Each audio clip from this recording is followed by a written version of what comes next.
LIC ఇండియాలోనే అతిపెద్ద ప్రభుత్వ రంగ బీమా సంస్థ. సామాన్యులకు అందుబాటులో ఉండే ప్లాన్లను ఎల్ఐసి ఎప్పటికప్పుడు ప్రవేశపెడుతూ వస్తోంది. ముఖ్యంగా ఉద్యోగులకు, వృద్ధులకు అలవైన స్కీమ్స్ ను తీసుకొస్తుంది.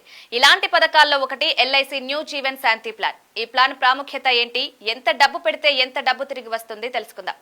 ఎల్ఐసి న్యూ జీవన్ శాంతి ప్లాన్ ఒక non linked, non participating, individual, single premium deferred annuity plan. ఒకసారి మాత్రమే ప్రీమియం చెల్లించి జీవితకాల పెన్షన్ ను పొందొచ్చు. ప్రతి ఏడాది 1,42,500 రూపాయల డబ్బును పొందవచ్చు. పెన్షన్ ను వార్షిక, అర్ధవార్షిక, త్రైమాసిక లేదా నెలవారీగా పొందవచ్చు. ఈ ప్లాన్ సింగిల్, జాయింట్ ప్లాన్లను అందిస్తుంది. Deferred annuity for single life plan లో పెట్టుబడి పెడితే డిఫర్మెంట్ వ్యవధి ముగిసిన తర్వాతే పెన్షన్ లభిస్తుంది. మరణించిన తర్వాత పెట్టుబడి నామినీకి తిరిగి ఇవ్వబడుతుంది. జాయింట్ లైఫ్ ప్లాన్ లో కనీసం 1.5 లక్షలు పెట్టుబడి అవసరం.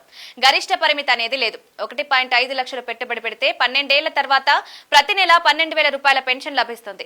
30 నుంచి 79 సంవత్సరాల వ్యక్తులు ఈ పాలసీని కొనుగోలు చేయవచ్చు. డిఫరల్ వ్యవధి పెన్షన్ పై ప్రభావం చూపుతుంది. కనీస డిఫరల్ వ్యవధి 12 సంవత్సరాలు. న్యూ జీవన్ శాంతి పథకంలో పెట్టుబడి పెడితే 12 సంవత్సరాల తర్వాత సంవత్సరానికి 1,42,500 పెన్షన్ పొందవచ్చు. 6 నెలలకు 69,825.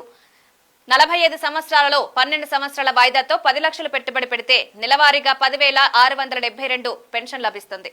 ఈ పాలసీ రుణ సౌకర్యం అందిస్తుంది. మరణ ప్రయోజనాలు కూడా అందుబాటులో